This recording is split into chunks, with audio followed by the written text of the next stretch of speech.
Monster by Nicki Minaj is a song so fucking honest, it feels like we shouldn't even be listening to it. 5 artists stepping to the booth to face their own reflection and realizing they've all become something they can't control. Because underneath horror imagery and exaggerated flexes, Monster is about the cost of power and what fame does when it stops feeling like a blessing and starts feeding on you instead.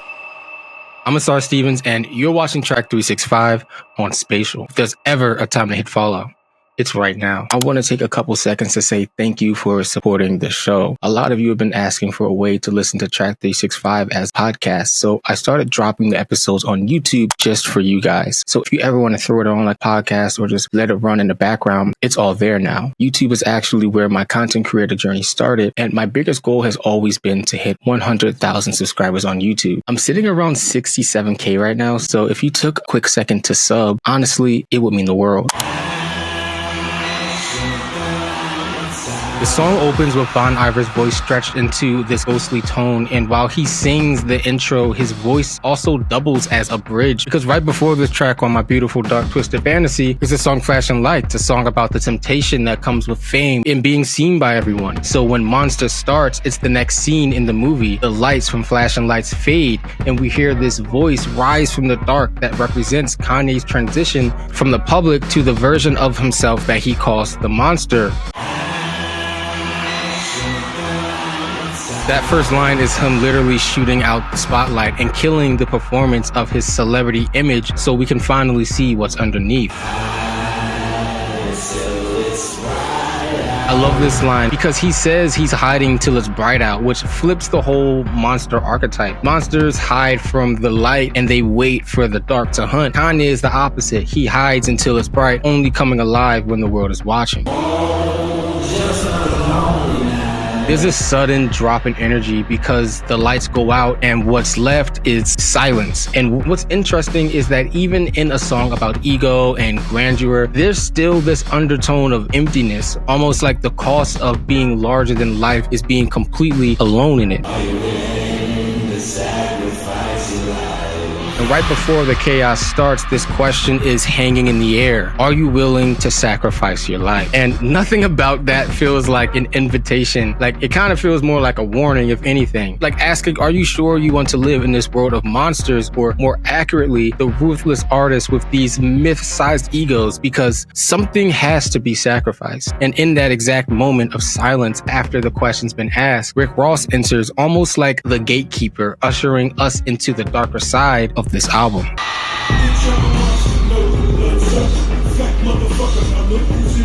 Ross kicks things off embracing his villain role instead of running from it wearing the title of Monster like a crown.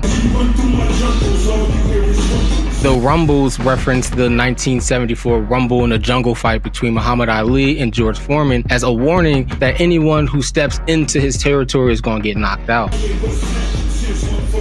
This line kind of breaks the fourth wall, nodding to Kanye's sampling and production genius. And by the time his voice fades, it's like we're witnessing Kanye West get summoned into his own creation. Gossip, nigga, just stop it. Everybody know.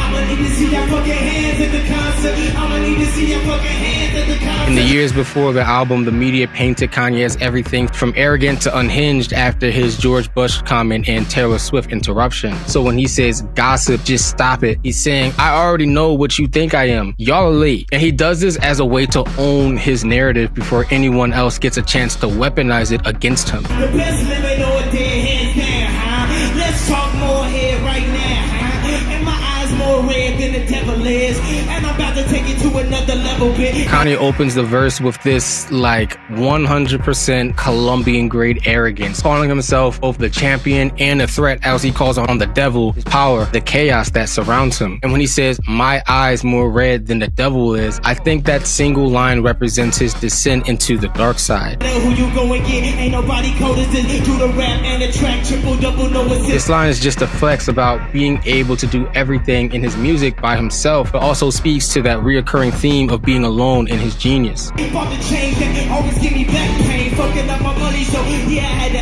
He's playing into the rap cliche of oversized jewelry while showing how he's drowning in it. His real-life 24-karat chain reportedly cost around 300 grand, so the weight of the chain mirrors the weight of his success as he's shining, right? But it's also suffocating and looks uncomfortable as fuck.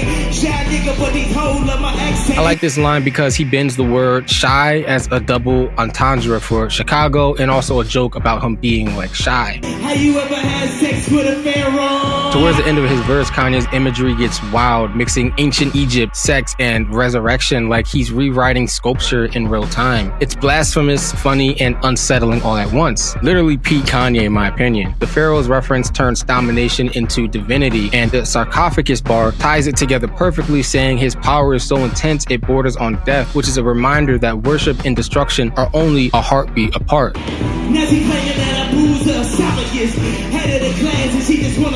This is a funny double entendre that mixes his intelligence with vulgarity. Head of the class usually means someone at the top academically, but here head also refers to oral sex. Then he flips scholarship into swallowship, combining the sexual reference with the idea of earning some type of reward. It's immature on the surface, but that's kind of the point. Kanye showing how his mind blends highbrow and lowbrow effortlessly, you know?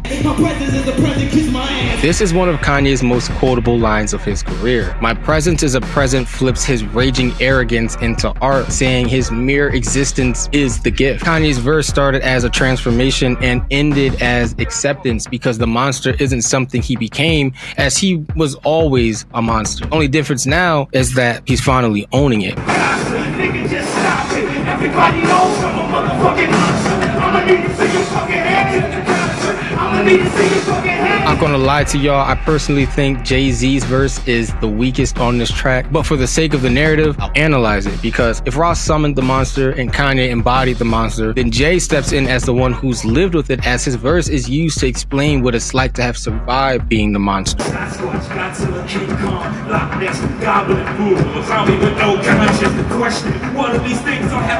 He starts by listing off every creature from various horror universes, which sounds like bragging at first, you know, like he's just adding himself to this lineup of myths. Everybody knows I'm a motherfucking monster. But what he's really doing is admitting that he's no different from the things he once fought against.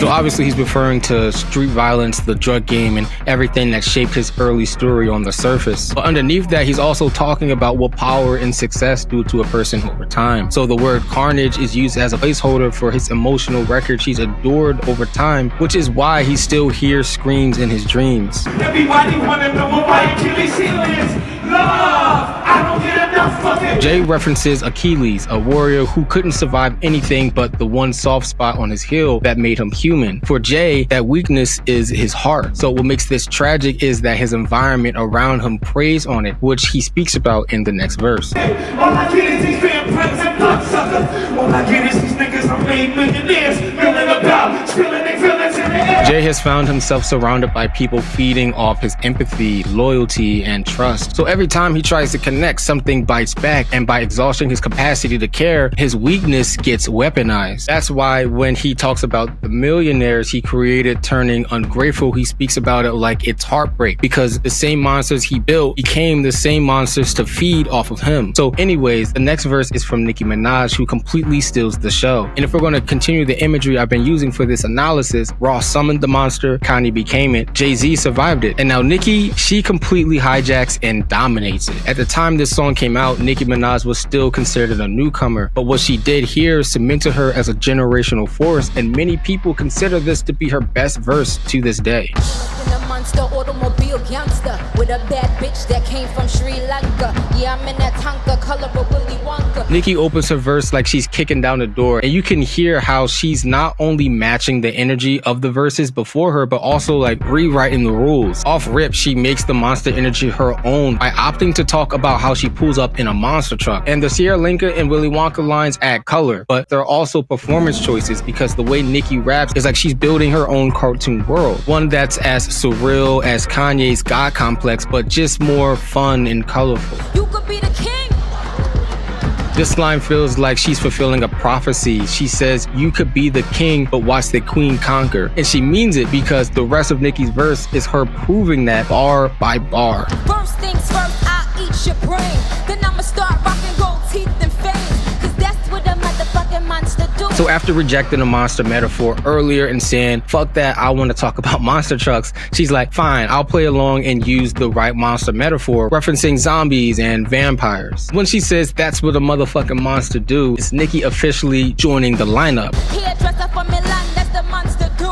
Monster just to be here, that's the monster shoot. The hairdresser from Milan and Giuseppe Hills are flexes, sure, but those lines further highlight Nicki Minaj's knack for world building. Nicki saying her version of monstrosity isn't ugly or savage, and instead we get this image of high fashion and luxury to accompany that thought. Young Money is the roster in a monster crew. This is a double entendre reminding you that she's not alone because she's with her roster or Young Money. You know, Drake, Lil Wayne, Tyga, and probably somebody else that I'm missing. But anyways, roster is a homophone for Rasta, which is Nicki's nickname for Lil Wayne because of his locks. Let me get this straight, wait, I'm the rookie, but my features in 10 times your pay. This is where Nicki Minaj makes the switch from being playful with colorful imagery to getting more confrontational. It's aimed at anyone who doubted her, but especially artists like Lil Kim who accused her of imitation. Nicki saying, "If I'm a rookie, then why am I getting paid like a legend?" Pay 50K for a verse, no album out. Yeah, my money's so tall that my Barbies gotta claim it. Her numbers back it up. She's charging $50,000 for a verse before her debut album even dropped. So that line is reminding the game that success doesn't wait for any seniority. But what's wild about this part is how full circle it feels now. Back then, Nicki was the underdog fighting for respect in a lineup full of men and critics who didn't want to take her seriously. But years later, she kind of became the one holding the crown and watching a new generation of women step into the same space she once had to fight for. And I just think it's interesting how time flips that dynamic. Like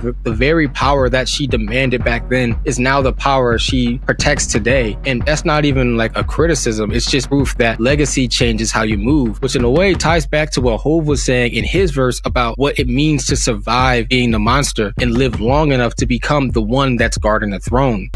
Really, I don't give a F-U-C-K.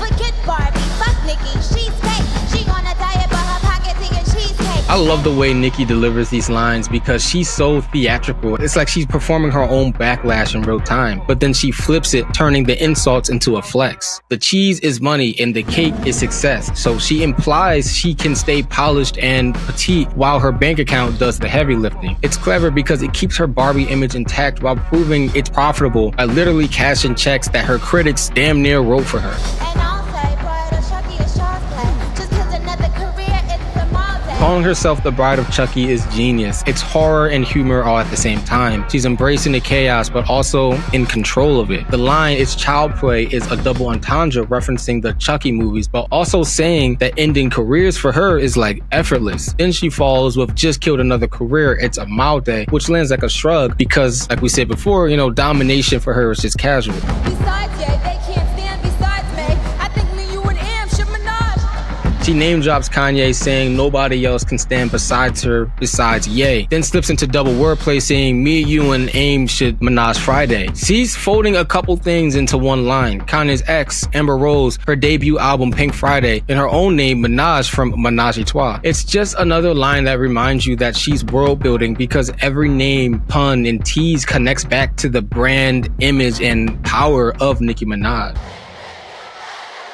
I took the thing, bitch. Now look at what you, this is what you, I'm a motherfucking monster. That final stretch of Nicki's verse feels like a mic drop so heavy that it cracked the floor. It's parody and a power move all in one. She takes every stereotype people try to box her into, the looks, the body, the attitude, and just like fucking weaponizes it. Because if they're going to stare, she's going to make sure that they can't look away.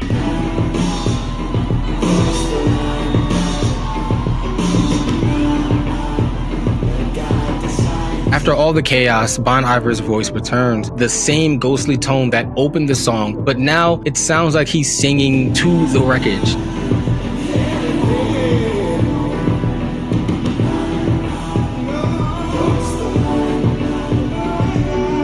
It's almost like the monster has burned through everyone, and what's left is silence, the feeling of that opening question. Are you willing to sacrifice your life? That's the price they all paid, because what makes this song so haunting is that every verse is a confession disguised as a flex.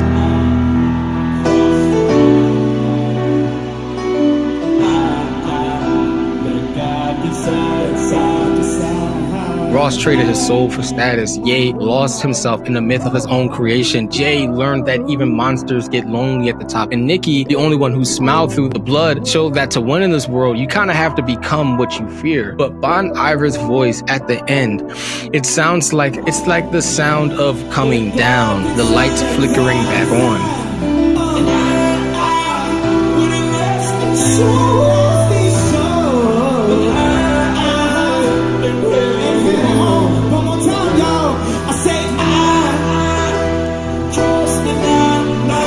So what's left under all that bravado is just a single truth, that the monster isn't who they became. It's what fame turned into when you start believing the character that you created. Or more accurately, it's about what happens when you stop recognizing yourself and look into the mirror only to find a monster staring back.